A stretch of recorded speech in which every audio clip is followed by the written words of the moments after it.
Messieurs les présidents de séance, mesdames et messieurs, je suis très content d'intervenir sur cette session et surtout très heureux de vous retrouver tous physiquement. Ça nous a manqué de participer à ces réunions collectives et je voudrais vraiment adresser nos remerciements et toutes les éloges à notre nouveau président Mathieu Del Rio, toute son équipe et l'équipe d'ANT pour la qualité de l'organisation de ce congrès. Chapeau bas. Et je suis très heureux de traiter ce sujet de la localisation sonore spatiale, puisqu'on a eu, nous, la chance, évidemment, l'équipe lilloise, de bénéficier des travaux de nos maîtres, le professeur Gabriel Decroix et Jacques Deussy, donc on est tombé dedans tout petit. Et c'est des choses qui sont importantes et qui ne sont peut-être pas suffisamment soulignées par rapport aux conditions de test, d'audiométrie tonale, vocale dans le bruit. La localisation sonore, pourtant, elle est vraiment importante, au-delà de la fonction d'alerte, de situer rapidement de la parole ou du bruit. C'est important parce que ça permet de localiser rapidement une voix. Et c'est extrêmement important en situation multilocuteur, parce que le fait très rapidement de situer la personne qui s'adresse à moi ou celle que je vais écouter, ça va permettre de bénéficier de la lecture labiale, de ne pas rater les premiers phonèmes, les premiers mots, ce qui va être très gênant, on le sait bien, chez nos patients lorsqu'ils ratent la lecture labiale en début de phrase ou ça. Ça permet de bénéficier tout de suite de la directionnalité lorsqu'ils ont des positions de directionnalité microphonique, mais ils sont tout de suite en situation directionnelle. S'ils mettent 3 secondes pour chercher, pour trouver l'interlocuteur, c'est un vrai problème. Et surtout, au-delà de ça, c'est un fort indice de spatialité dans les situations multilocuteurs, et les travaux de Chéry montrent bien ça, quand il y a plusieurs personnes qui parlent en même temps, le fait d'être capable de séparer spatialement, et donc on pourra le mesurer en faisant un test de localisation, il n'y a pas d'autre façon de le faire, le fait de séparer spatialement deux voix qui sont écartées de 45 degrés, 30 degrés, et ça permet de favoriser à ce moment-là la ségrégation des flux et de privilégier l'écoute de telle ou telle personne par des traitements centraux. D'ailleurs, c'est important, et l'arrêté du 14 novembre qui a accompagné l'application de la réforme du 100% santé, ça indiquait dans les tests qui doivent être faits lors des 12 premiers mois, il est bien indiqué l'importance et la nécessité de réaliser des tests de localisation spatiale. Alors, quand on parle de localisation, il y a 3 dimensions qui interviennent. Le plan horizontal, donc l'azimut, le plan vertical en élévation de 0 à 90 degrés, et la profondeur qui est la distance du locuteur. On va se focaliser, parce que c'est le plus important dans notre réhabilitation prothétique, sur le plan horizontal, puisque c'est essentiellement sur cette situation-là que le patient va devoir localiser une voix, un bruit, davantage que dans des situations verticales en ce qui concerne la parole. Alors il y a 2 indices, je ne vous apprends rien, il y a 2 indices binauraux qui interviennent pour permettre la localisation sonore chez l'humain. Un qui est lié à la différence de temps interoral, on va s'y arrêter quelques instants après, et la différence d'intensité interorale. Donc ces 2 indices-là, ils sont conditionnés par une audition binaurale, c'est-à-dire un élément fonctionnel de chaque oreille. Et il y a un indice monoral, là on n'a besoin que d'une oreille, qui va donner certaines informations, on s'y arrêtera aussi, qui sont des indices spectraux d'intensité et qui sont liés aux fonctions de transfert de la tête, on va les évoquer. Et c'est important parce que le fait de bien maîtriser ces éléments-là, ça nous aide lorsqu'on va avoir la réalisation pratique, quand on va avoir un test de localisation, le choix du signal, l'interprétation des résultats, il faudra le faire par rapport à ces éléments. La différence de temps interoral, elle joue à 2 niveaux. La première, c'est la différence de temps d'arrivée d'un signal. Si quelqu'un me parle, s'il y a un bruit qui est face à moi, la voix va arriver simultanément à mes 2 oreilles. La distance est la même pour parvenir à mes 2 tympans. Si la personne est sur le côté, et le maximum c'est latéral à 90 degrés, la voix va m'arriver d'abord à l'oreille, et puis le temps que le signal à 330 mètres secondes parcourt les environ 22-23 cm pour arriver de l'autre côté, il va se passer un délai, 690 microsecondes si c'est vraiment complètement latéral, c'est la constante de Horn-Bostel. Il y a 690 microsecondes à ce moment-là de différence de temps d'arrivée, ça arrive d'abord là et ensuite là. Si ça arrive 321 microsecondes là avant là, c'est que le signal, l'azimut, est là en fonction de l'angle d'incidence. Donc c'est un indice qui est très fort et qui est très performant parce que notre système auditif est capable de détecter des différences interorales de l'ordre de 10 microsecondes. Donc cette capacité à utiliser l'information, elle est vraiment essentielle. D'autant qu'elle ne se passe pas simplement à l'arrivée du signal, à chaque variation de signal, et c'est particulièrement vrai pour la parole, à chaque attaque, chaque chute, chaque fois que le signal se modifie, cette modification, elle va arriver avec ce différentiel qui peut être utilisé. L'autre élément de temps, c'est la phase. Si j'ai une grande longueur d'onde, donc des sons très graves qui sont supérieurs au visage de la tête, je serai sur la longueur d'onde à des niveaux différents, donc ça ne sera valable que pour ça. Et cette différence de phase, elle va aussi contribuer, elle sera moins exploitée par le patient, et notamment par le patient à Paris. C'est vraiment la différence d'arrivée du signal aux deux oreilles qui est l'élément princeps.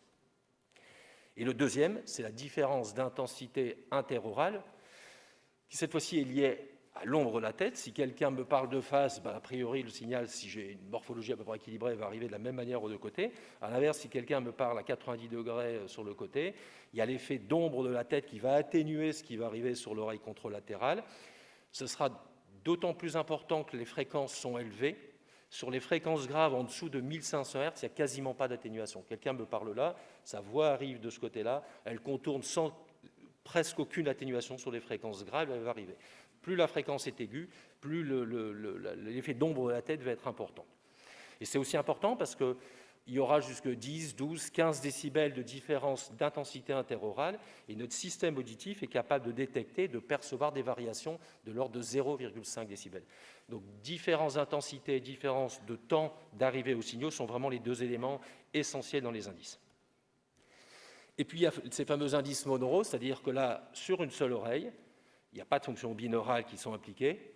On l'évoquera après. Si j'ai une cophose d'un côté, c'est pas grave. Enfin, c'est pas grave pour cet indice spectral monoral. La seule oreille fonctionnelle, elle va me permettre d'avoir certains indices de localisation. C'est les fameux HRTF, les fonctions de transfert de l'oreille. Le principe, c'est que selon l'azimut du signal, l'effet notamment du pavillon et du conduit auditif, les résonances naturelles de l'oreille vont faire que selon que le signal soit de face à 30 degrés, à 60 degrés, à 74 degrés, eh bien, la perception que je vais en avoir va être différente parce que ça va être modulé justement par ces fonctions de transfert, par ces résonances naturelles. Et elles sont importantes sur les fréquences aiguës. Donc avec une seule oreille, selon l'azimut du signal, je ne le percevrai pas de la même manière sur les fréquences aiguës. On va y revenir après. Alors, de manière très pratique, chez le sujet normand entendant, j'ai une audition binaurale périphérique et centrale normale. J'utilise tous les indices qu'on vient de voir. J'ai des stratégies normales d'utilisation. On a des excellentes performances, on ne va pas les détailler, mais on peut capter des variations de localisation spatiale de quelques degrés latéralement, et particulièrement dans les 180 degrés de face. On est un peu moins performant sur les azimuts arrière, mais on est très performant. Chez le sujet qui est cophotique unilatéral, prenons l'hypothèse ici un patient qui est cophotique du côté gauche, il n'a évidemment aucun indice binaural accessible, puisque j'entends rien côté gauche. Et on peut se dire que tout ce qu'on a dit tout à l'heure sur les deux indices, effectivement, ne pourra pas lui servir. Il y a des stratégies chez ces patients cophotiques unilatéraux, ou avec des sourdités très asymétriques, où je vais utiliser ma seule oreille. Prenons l'hypothèse que j'ai une cophose côté gauche, donc j'entends côté droit. Je vais utiliser les fameux indices monoraux qu'on a vus tout à l'heure, ces fameuses résonances en fonction de l'azimut. Donc je vais utiliser la diffraction du visage.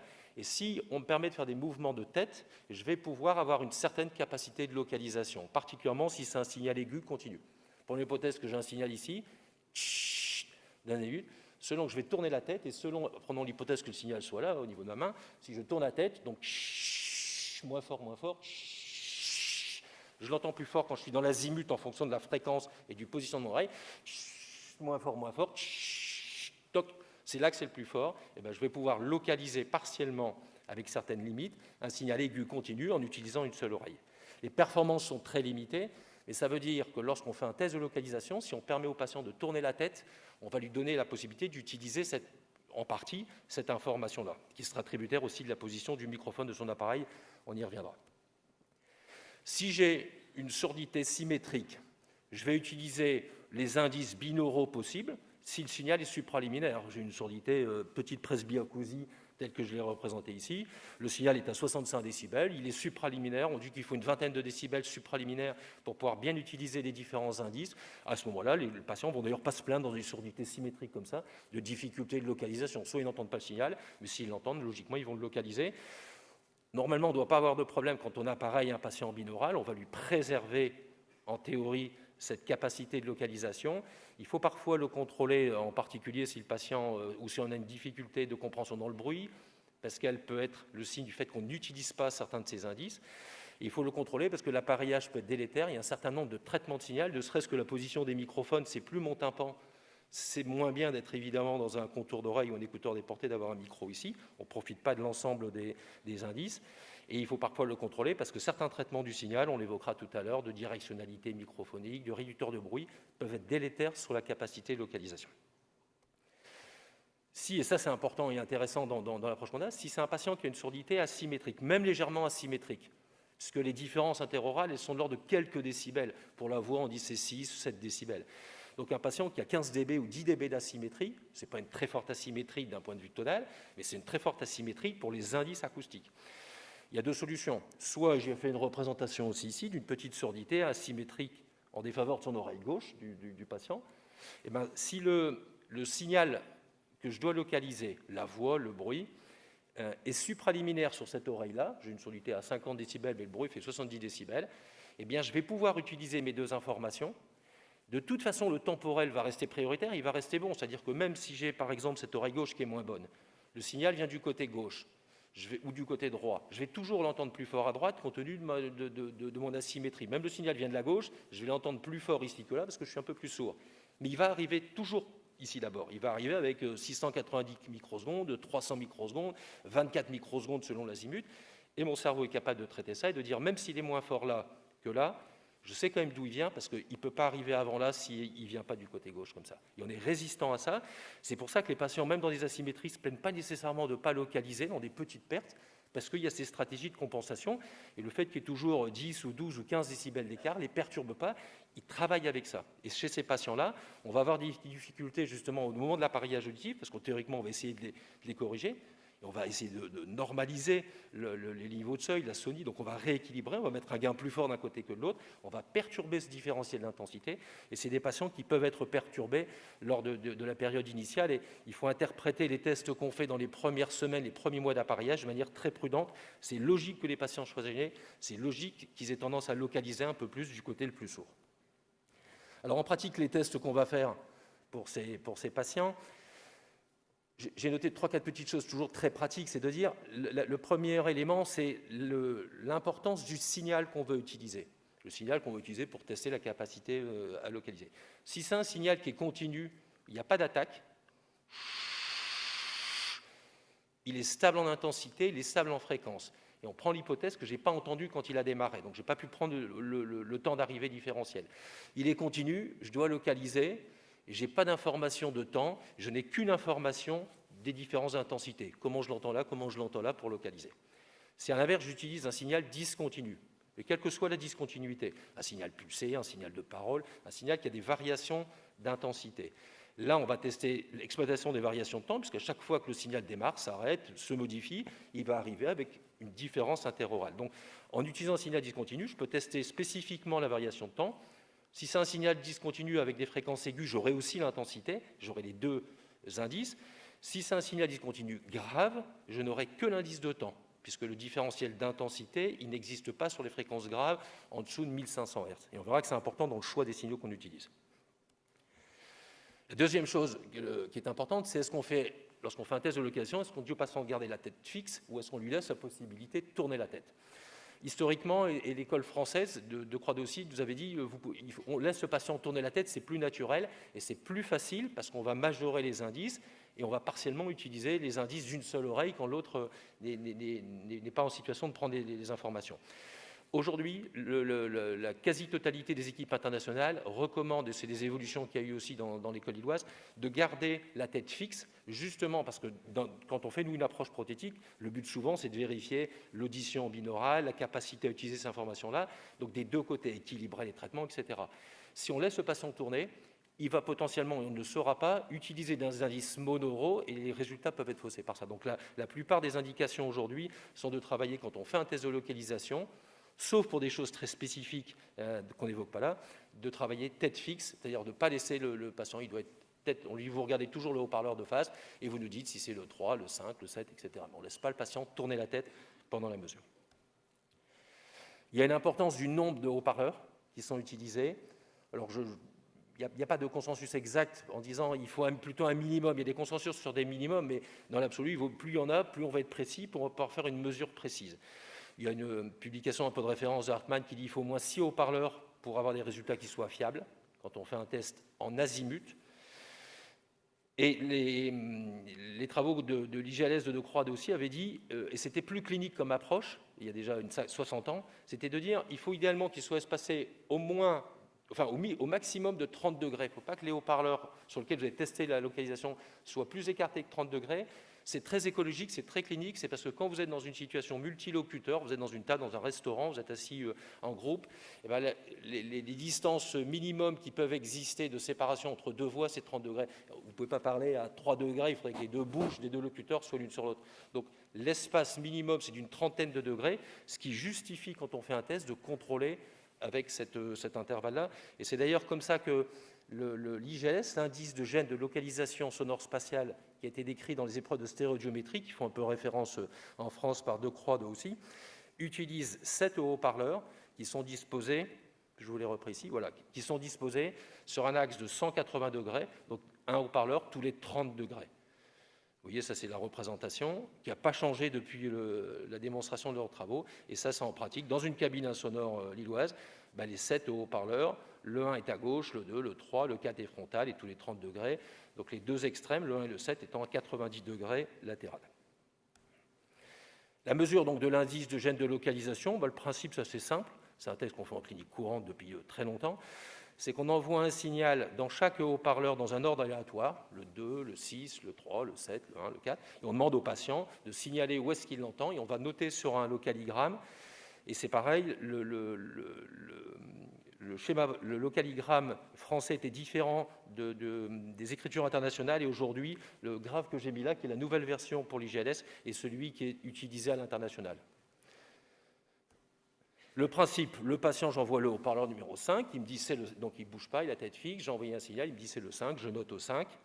À l'inverse, j'envoie le haut-parleur numéro 5 et il me dit c'est là, il me montre le haut-parleur numéro 2. Donc soit on fait figurer, il y a un numéro sur chaque haut-parleur, on peut mettre une couleur aussi en pédiatrie, pour des enfants chez qui c'est plus facile. Et le patient dit c'est le numéro 5, donc il a décalé de 3 haut-parleurs, ce qui était sur son azimut 30 degrés droite, il l'envoie ici sur son azimut au numéro 2.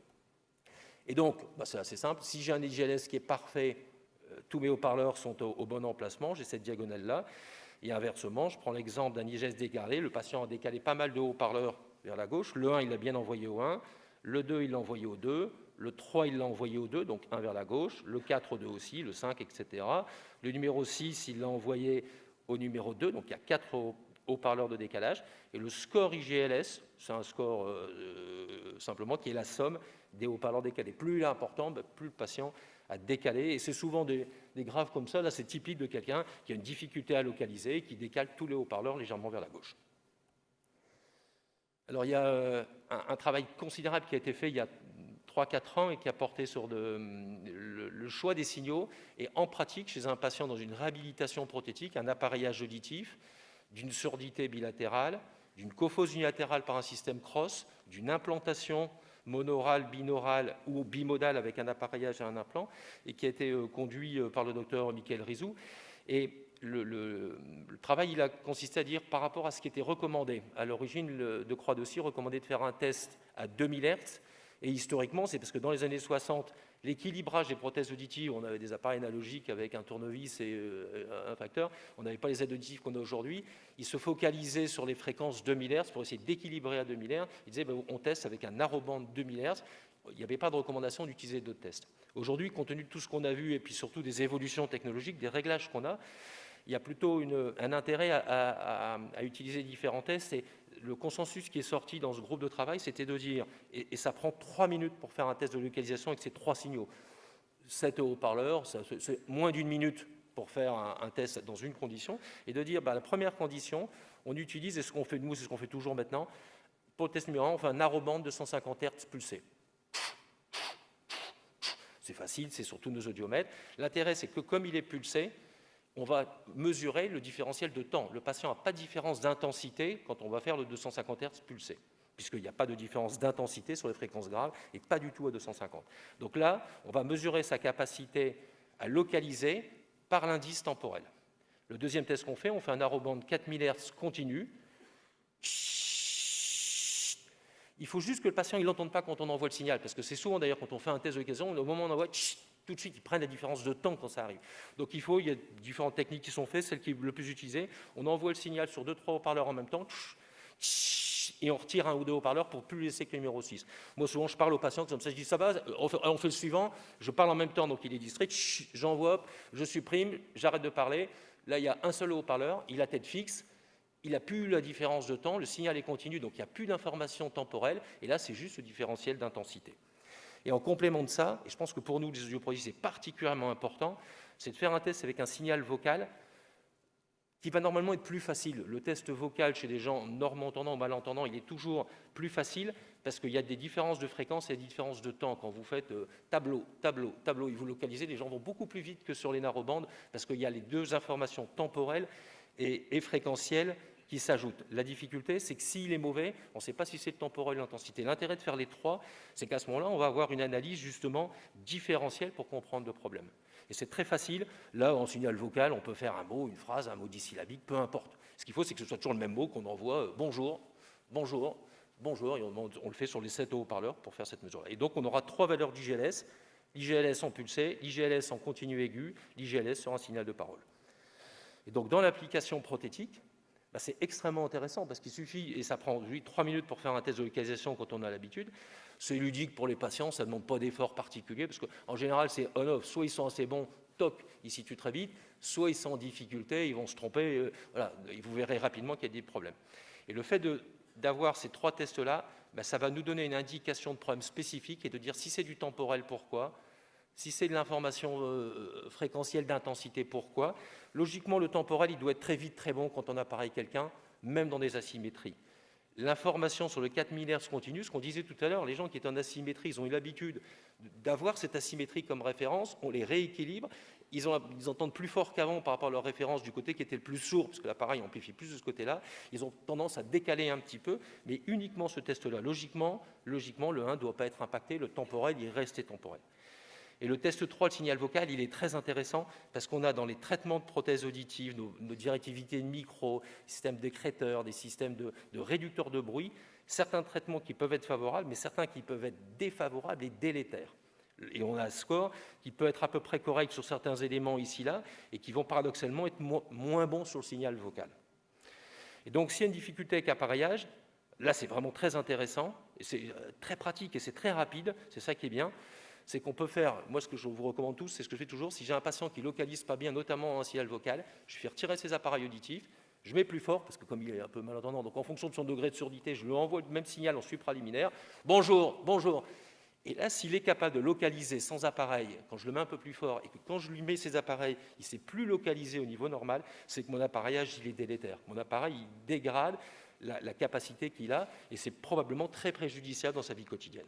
Et c'est intéressant pour les comparaisons de réglage, parce que ça permet, par exemple, pour les systèmes de directivité de micro, si on a un doute, de pouvoir comparer. Et par expérience, on a certains traitements ou certaines directivités sur le même appareil, mais avec des directivités automatiques ou différentes, qui sont parfois neutres, ils ne perturbent pas, et certaines directivités qui perturbent la capacité à localiser un signal.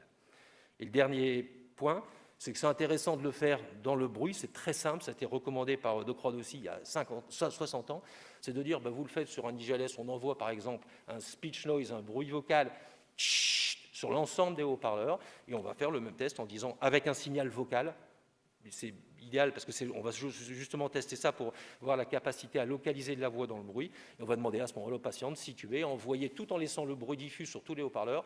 On va envoyer sur un des haut-parleurs « Bonjour » et vérifier la capacité à localiser un signal. C'est très informatif et c'est des choses qui peuvent permettre d'éviter de laisser un patient en déficit de localisation qui ne sera pas nécessairement mesuré par les autres tests, mais qui peut expliquer certaines limites d'intelligibilité, en particulier dans des situations multilocuteurs. Voilà, je vous remercie de votre attention.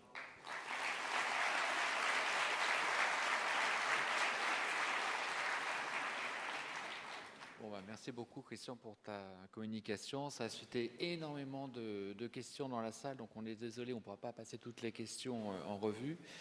Néanmoins, effectivement, on a déterminé les tests de localisation spatiale que l'on fera demain. La configuration des haut-parleurs est une question qui revient très fréquemment. 5 haut-parleurs, 7 haut-parleurs, tous devant, tout autour. Tu nous as expliqué que c'était le 2x2 aussi finalement qui s'imposait plus ou moins. Malgré tout, toutes les configurations aujourd'hui sont souvent avec des haut-parleurs au plafond, plutôt à 5 cassettes et tout autour du patient. Qu'est-ce que tu en penses ? L'idéal, ce qui n'est pas toujours facile à faire en fonction des situations, il y a d'ailleurs pas mal de choses qui sont en train de se développer, c'est d'être le plus au niveau de la tête possible pour être en situation réelle, écologique, de 2 patients qui sont à peu près au même niveau. Si ce sont des haut-parleurs qui sont un peu plus hauts, parce qu'il faut les mettre dans une cabine, il faut passer en dessous des haut-parleurs, à moins d'avoir des systèmes mobiles. La recommandation, c'est que ce soit des haut-parleurs assez directionnels.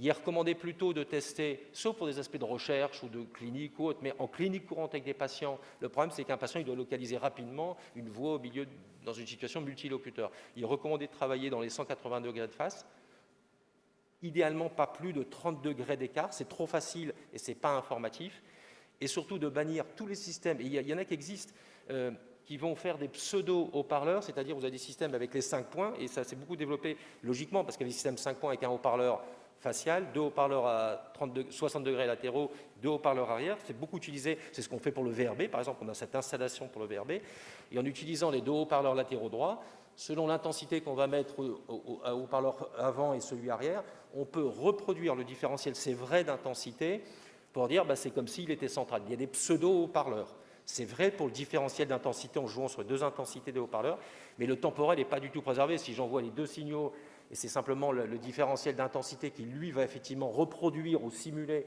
un haut-parleur fictif, et le différentiel de temps, il est complètement aboli parce que j'ai 2 sources sonores qui ne correspondent pas à la réalité. Donc ces tests-là, ils peuvent être partiellement efficaces. Et le problème, c'est qu'ils ne représentent pas la réalité des systèmes microphoniques de directivité. Donc avec appareillage auditif, moi je pense qu'il faut plutôt bannir ces systèmes-là. Et d'ailleurs, quand on a fait des comparaisons, par exemple, nous on utilise un système avec un 5 points pour faire le VRB, test en bruit, et on a mis les 9 haut-parleurs pour la localisation. Parmi ceux-là, en fait, on reprend les haut-parleurs, il y a juste des haut-parleurs supplémentaires arrière. Donc il faut mettre une installation à 9 haut-parleurs. Mais quand on compare le résultat obtenu avec ces pseudo-haut-parleurs simulés par ça, on n'a pas du tout les mêmes résultats que quand on fait les vrais haut-parleurs à cet emplacement-là. Alors, une autre question concerne le réglage des prothèses auditives. C'est-à-dire, quand tu fais des tests de localisation spatiale, est-ce que tu désactives certains traitements du signal? Est-ce que tu laisses les traitements de signaux avec lesquels tu vas laisser partir le patient? Quel est le réglage finalement des prothèses auditives que tu utilises pour pouvoir faire ce test de localisation spatiale? Moi dans un premier temps, je ne désactive pas. C'est-à-dire un patient qui je ne fais pas systématiquement 100% des tests. Des gens qui ont des surdité symétriques, j'appareille symétrique, il n'y a pas de difficulté, je ne fais pas systématiquement aujourd'hui un test. Dès que j'ai une petite asymétrie, dès que j'ai un test dans le bruit qui n'est pas très bon ou un patient qui me dit que ce n'est pas top dans le bruit, parce que les patients se plaignent rarement de problèmes de localisation, ils se plaignent de ne pas comprendre dans le bruit. Donc par contre, je vais faire un test et je le fais sur le réglage. C'est-à-dire que si j'ai mis un deuxième, par exemple un premier programme en omnidirectionnel, je refais le test en omnidirectionnel. Mais comme c'est quand même, ces problèmes de localisation, ils sont importants pour comprendre en milieu bruyant, etc., je leur fais mettre, soit s'ils sont en monoprogramme, leur programme, soit s'ils ont un programme avec des directivités microphoniques, des réducteurs de bruit, je leur dis mettez votre programme numéro 3, c'est celui qu'ils mettent dans le bruit, et je ne désactive rien, je les laisse, c'est comme ça qu'ils vont être quand ils vont se retrouver dans une situation locuteur. Si le test est bon, c'est bien. Si le test n'est pas bon, à ce moment-là, je désactive des traitements pour essayer de comprendre et de voir. Typique, par exemple, je désactive la position microphonique, de directivité microphonique, je le remets en omnidirectionnel et je fais vite le test, ça va très vite. Je vérifie. S'il est bon en omnidirectionnel, c'est que cette directivité-là est délétère. Et j'en compare. Il y a certaines... je ne vais pas citer de marque, mais pour un même appareil auditif, où j'ai plusieurs choix de directivité, j'ai certaines directivités qui vont donner un mauvais résultat, c'est instantané, vous le changez, vous remettez une autre directivité et qui, elle, semble être moins dégradante. Donc je laisse, moi, sur leur situation, telle qu'ils vont être dans la vie quotidienne.